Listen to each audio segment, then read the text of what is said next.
Happy Wednesday, guys. Before I get started reading, I just wanted to read you a pretty easy recipe. You probably could do it yourself. It takes less, for you guys, it would probably take about 10 or 15 minutes. If an adult helps you, probably 5 to 10 minutes. Make sure you get permission before you try this recipe, but it's super easy, so it shouldn't take you too terribly long. It is a microwave cake. And so I saw this today on YouTube and I tried it, and the cake is actually pretty good, honestly.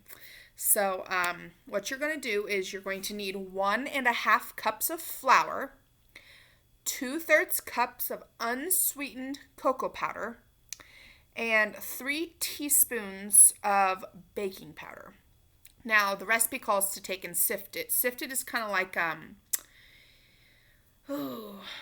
when you play out in the sand, there's like a round thing and it has a bunch of holes in it, and it like makes the sand like fall through the holes into the bowl or into the sand or whatever. Well, that's kind of what sifting is. So it takes the big clumps that are in the flour or the cocoa powder or the baking powder, and it breaks them all up so they're just all like fine little fluffs. I guess, I don't know. Anyway, so then you take that and you sift it if you want. I didn't. It doesn't matter to me. You can. Professional bakers sift it, so try it if you'd like. I don't really know. Anyways, then after you've sifted it, if you want, you're going to put in 3/4 cup of sugar. Then take a whisk and mix that all together. Then after you've done that, then you're going to mix in. Now this is where it gets a little tricky because you're going to have to use 2 different kinds of measurements here to make sure you get the right amount. So for the oil, just use like regular Crisco oil, like vegetable oil. You're going to need 1/2 cup plus 1 tablespoon. Mix or put that in. Then you're going to need some warm to hot water. It doesn't have to be like boiling hot, but just warm. Anyways, and so then you're going to want to put the warm water in. You're going to need 1 3/4 cups plus 2 tablespoons of the warm water. At this point, you're going to put it all in together, and you're going to take a whisk and whisk it. And it's going to have a lot of chunks in it, so you're going to want to do it until it's smooth. It's going to be very, very runny, and it's going to look kind of wrong, but trust me, you'll be okay. So then once you have all of the ingredients all mixed together, what you're going to do is you need to find a pan or a bowl or something that is able to be put in the microwave. Do not use metal pans. Metal pans will start fires. Don't do it. Anything metal in the microwave will start a fire. And you do not want a fire. So, oh no. It looks like my computer is going to die. Let me move myself to the charger. Give me a second, guys. You're going to take a tour through my house to get to the charger. Except for it's not much of a tour because we're just moving right here. Turn the light on. Get it plugged in. Ooh, 2%. Oh no. Where's the charger? Okay. Here we go. Gotta get this plugged on in. Woo. Okay, we're plugged in. Woo. That was close. That was close. Okay. So, I don't remember where I left off. The microwave safe container. I just used I had like a square, it was probably about this big around, a square glass container. Most glass is okay to be put in the microwave. Usually on the bottom of your containers, it will say microwave safe or do not microwave. And obviously if it says do not microwave, don't microwave it. Anyway, so then you're going to put it in there and you're going to put it in the microwave. Start off. So like if you have a container that's really big and when you put it in there, the batter is pretty thin, it's not going to take as long. Now, if you use a smaller container and when you put it in there, like the batter is really thick, it's going to take much longer to bake. So for me, I picked a container that was probably about this tall. Okay, so here's my finger, about, about that tall, just not very tall. And I put it in there, and the batter in there was probably about this much, like that. Okay, and so I put it in there for 3 minutes. I checked it when I was done, or when it was done, and I shook it, and it was like Jello. And we know at that point it was not done. So then I put it in for another minute. I checked it again. It was a little bit better, starting to be a little more cake consistency, but it still was not, my hair is like a little crazy right here. It was still not done, okay? Then I was like, well, I'll put it in for another minute. At that point, it was pretty much done. You'll know that it's done when the top is not sticky. So if there's any part of the top of the cake that feels or looks sticky, it's not done yet. So then after that 5 minutes, I put it in for an additional 30 seconds. After that, it was pretty good. Okay. Like I said, it just kind of depends. Now, if you take like a knife or a toothpick or a fork and you stick it in a couple different spots around it, and when you pull it out, it's not gooey, you're good to go. Then you can put whatever frosting on this cake that you want. When I saw this video, it said to put Nutella on it. Guys, I put Nutella on mine. It was delicious. It was so good. So I just wanted to share this with you. I saw it on YouTube today. It just randomly popped up on the page, like the recommendations. I was like, oh, sounds easy enough. I'll try it. And it's pretty good. It's if you don't like chocolate cake, you're probably not going to like this. If you like brownies, you're going to like this cake.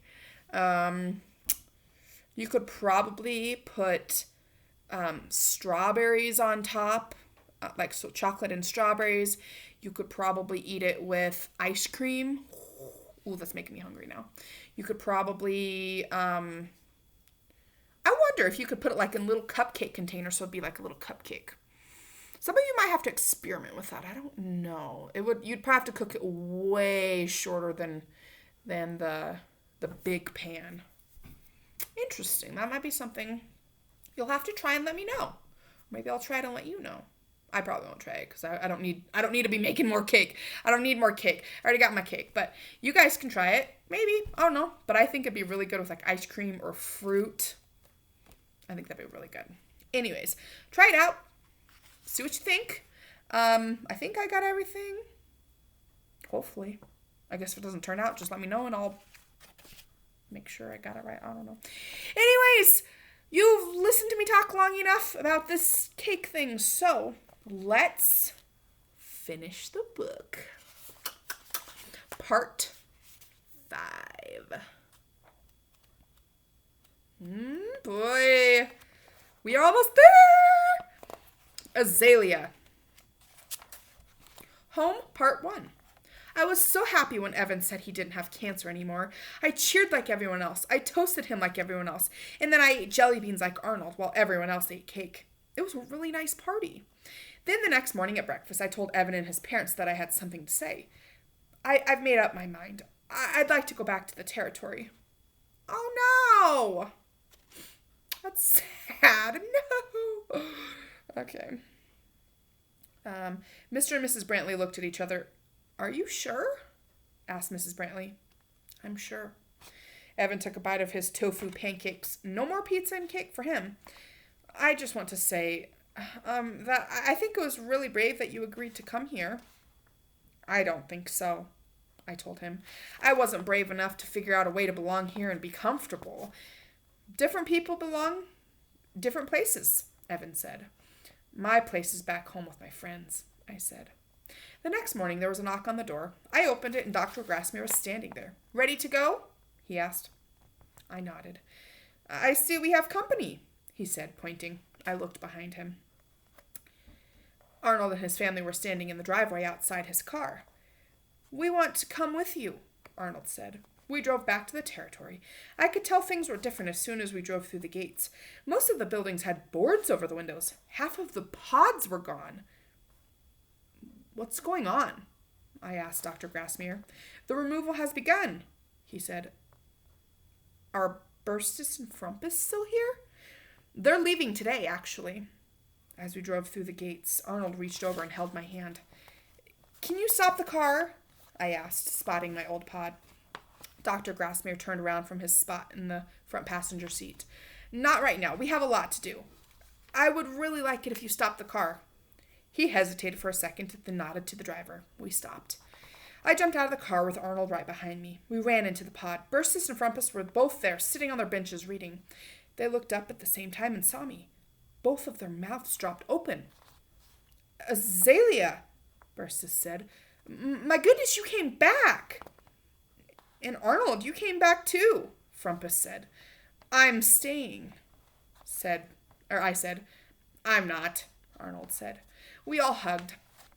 I'm so sorry, but I have a new home, Arnold said. We understand, Frumpus said. I hope you're not too scared, Arnold said. Burstus shook her head.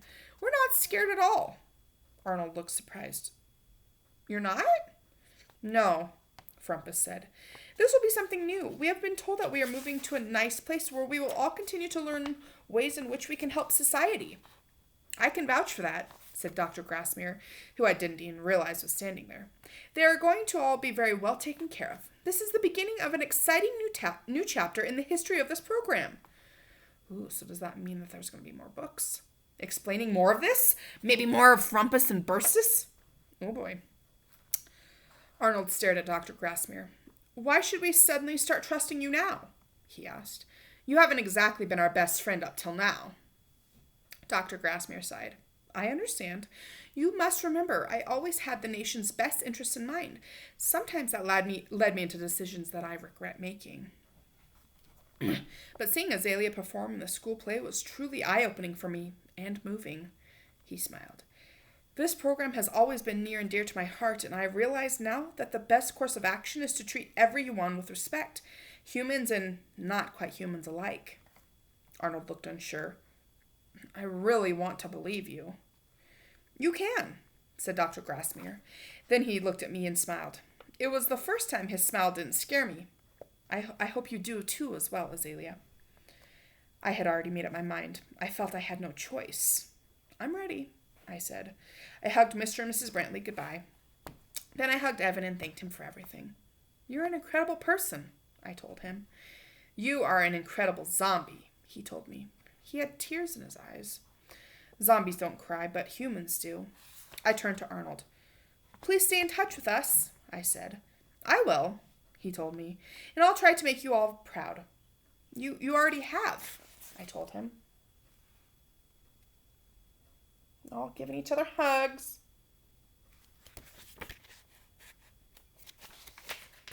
Part 6? Yeah, okay, I said part 5 last time. 6. Home, part 2. Oh, wait. This is Arnold's point of view, by the way. So, that's the story of how one zombie ended up with a human family, while another zombie went back to her zombie family. Somewhere out there's a family for everyone, right? So, I guess that's it then. Thanks for reading. Oh, wait, I have one more interesting thing to tell you. One of the first things we did that summer was go to an amusement park. Have you ever been to an amusement park? They're very amusing. You play games and take rides and run around, and human people eat all sorts of colorful stuff, like this thing called cotton candy, which is half cotton and half candy, and is just more proof that humans are stranger than zombies. Anyway, if you ask me, amusement parks kind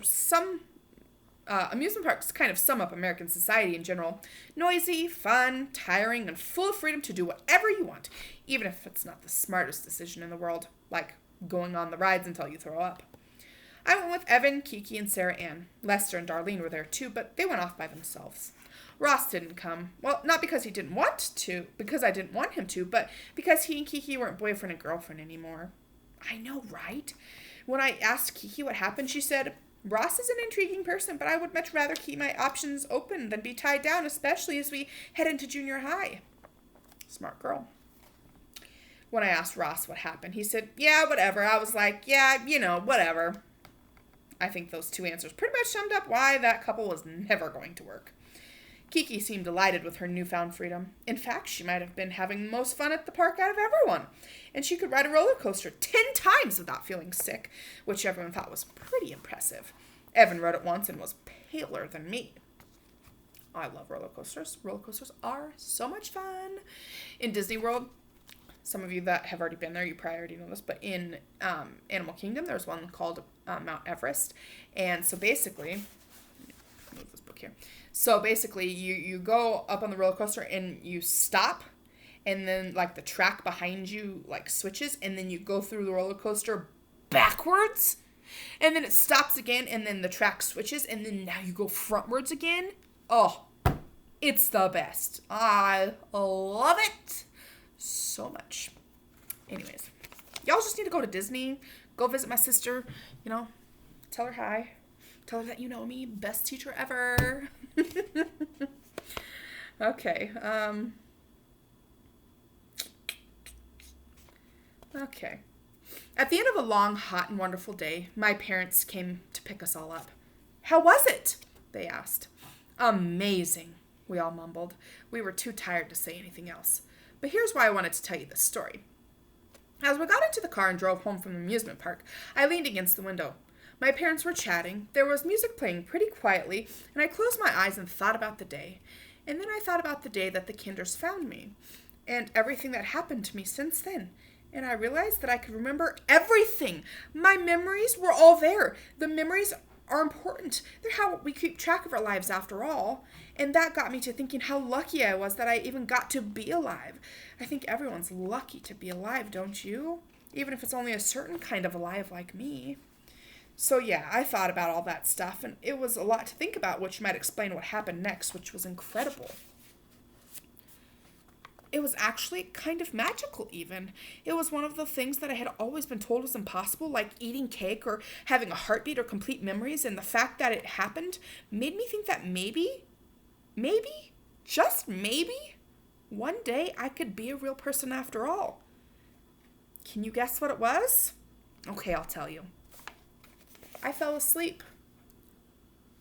Oh, the end, guys! Oh! That was so good! I really hope that there's another one. I wonder, though, if the longer he's in with human society, the more he becomes like human, and maybe he can then now eat food. He can sleep now. He has his memories. Maybe eventually he'll be able to eat food. Oh! I really hope that this author writes more. It's really good. I really like it. I really enjoy it. I really like it. I was putting two words together there. Wow. That's cool. Huh. Well, I feel like some of you have probably actually read this book that's at the back here. But anyways, it says, it's like a sneak preview. So this author is Tommy Greenwald.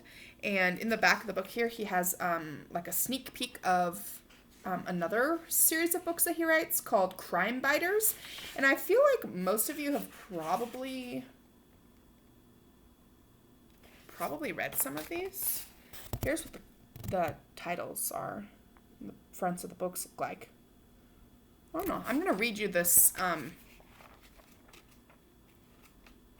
little snippet of the book. It's a few pages, so. Okay. Sink your teeth into Crime Biters. Crime Biters, my dog is better than your dog. I know what you're thinking. You're thinking that just because I love crime fighters, vampires, and dogs, I made up the whole thing about having a crime-fighting vampire dog. Well, I didn't. It's all true. This story is so wild that I don't think anybody could have made it up. Not even Elroy Evans, writer of the greatest vampire books ever. Turn the page for a special sneak peek. Introduction. Profile, Jimmy Bishop, me. Age 11. Occupation, kid. Interests, crime fighters, vampires, dogs, not girls. He must think that girls have cooties. Stop, Police, which is my all-favorite Time TV show, by the way, does these cool profiles of all the new characters on every episode. So I thought I'd do it too. It's not like I'm stealing the idea or anything, just paying tribute to it. There's a difference, I think. 4:56 p.m. Dad pulled into the driveway, honking his horn. Get in, we're late! We're late? We? Where were you? I asked, but I could tell he was totally distracted. Dad, stop staring at your phone! I'm waiting for an important call, he said, which I guess was his version of an apology. Fact, dads are horrible at apologizing. On the way to the shelter, neither of us talked for a few minutes.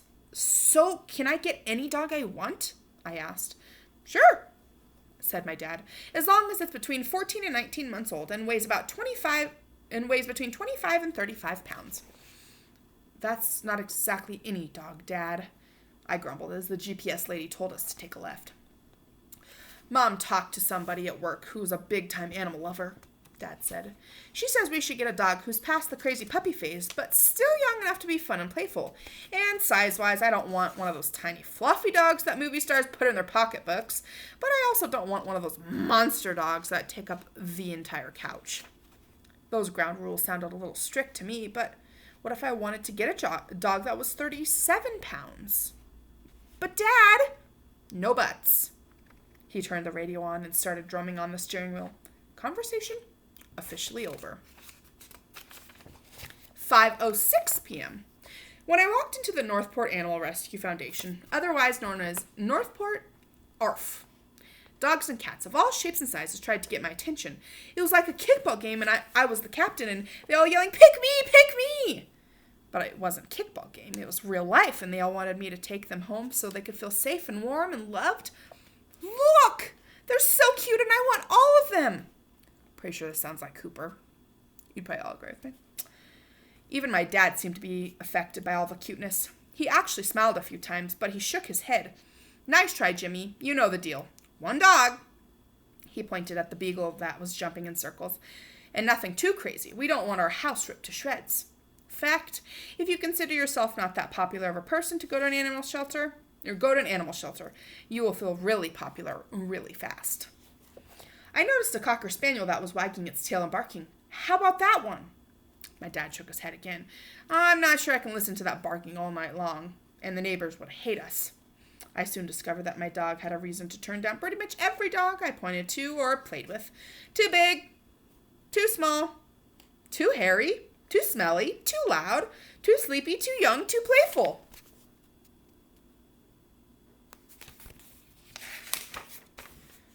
My dad was too annoying, really. I knew it. This whole thing was a setup. I was about to give up when we rounded the last corner of the last room in the whole place and saw this dark, tiny cage in the corner. All I could see were two bright lights shining straight at me. As I walked closer, I realized they weren't lights at all. They were eyes. I ran over to the cage and looked in. There was a scruffy little dog just lying there. He looked like a combination of 1,000 different breeds. He had spots, he had stripes, his eyes were 2 different colors, his ears were 2 different shapes, and he had a big black streak of fur right down his back, almost like a cape. He was wagging his tail sleepily and had the cutest, saddest face I'd ever seen. In other words, he was awesome. I ran over to one of the guys who worked there. Hi, is this dog available? Is he nice? The guy nodded. Oh, she's a bit of a loner. Likes to sleep all day, but she's wide awake at night. The doc thinks her eyes are super sensitive to light for some reason. A total sweetheart, though. Oh, so he was a she. I'd always imagined having a boy dog. Oh, well. How old is she? About 1.5 years. How much does she weigh? The guy scratched his head. What is this, the 3rd degree? I'd say about 30 pounds. Yes, perfect. Dad, I found her. Oh, yeah? Come quick. He sighed and walked over to the cage to take a look. After about a minute, he asked the worker guy, Can you please take her out so we can say hi? The guy opened the cage and brought the dog over. As I started petting her, she looked right into my eyes. I could swear she was smiling. She seemed sleepy, but she was so cute. She didn't look like any other dog I'd ever seen before. What kind of dog is she? I asked. A whole lot of everything, said the guy. What's her name? The guy laughed. Whatever you want it to be. Let me take a look, my dad said. The guy handed him the dog with no name. My dad stood there for a few seconds, just kind of staring at her. He didn't look very enthusiastic. In fact, he looked like he was reconsidering the entire thing. I started to think this whole dog thing would never happen. All of a sudden, the dog stretched, pulled her head back, and sneezed right in my dad's face. That's right, you heard me. Fact. If you're in the middle of adopting a dog, try to make sure it doesn't sneeze in your dad's face. Ugh, my dad said. He scowled as he handed the dog to me while the coworker tried not to laugh. Dad, I said, but I knew it was over. There was no way we were getting this dog. Then my dad's phone rang. He looked at the phone. Then he looked at me. You better get it, I said. As my dad walked off down the hall, I waited there with the dog still in my hands. She was pretty heavy, so I sat down on the floor. Why did you have to sneeze right then? I asked her, but she wouldn't answer. That is such a good start to the book. I really kind of want to read the next one. And the next one. And there's 4 of them. Like I said, there's Crime Biters, My Dog is Better Than Your Dog, which is one I just started. Crime Biters, It's a Dog-Eat-Dog World. Crime Biters, Dog Day After School. And Crime Biters, Fangs for Everything. Actually, you guys, I think I'm going to try and get this from the Scholastic book order. I'll let you know. And then maybe you can borrow them from me this summer. And then I can get them back from you at one point in time. Or maybe I can get them and then you can borrow them from me next year when you're in 5th grade and then just return them to me. I'll let you guys know. If you're interested, have Mom let me know. Interesting. Guys, we're done. Oh, that was crazy. That was so good. I know this video is insanely long, so I'm really excited if you're still here with me. I appreciate that, but I will hopefully, fingers crossed, be starting another book. I have another short book here. I'll be starting that maybe tomorrow, maybe Friday, maybe sometime this weekend, we'll see, but my goal is to read one more short book to you guys before the summer. So I really hope you guys had a wonderful, wonderful Wednesday, and I will see you next time. Bye, guys.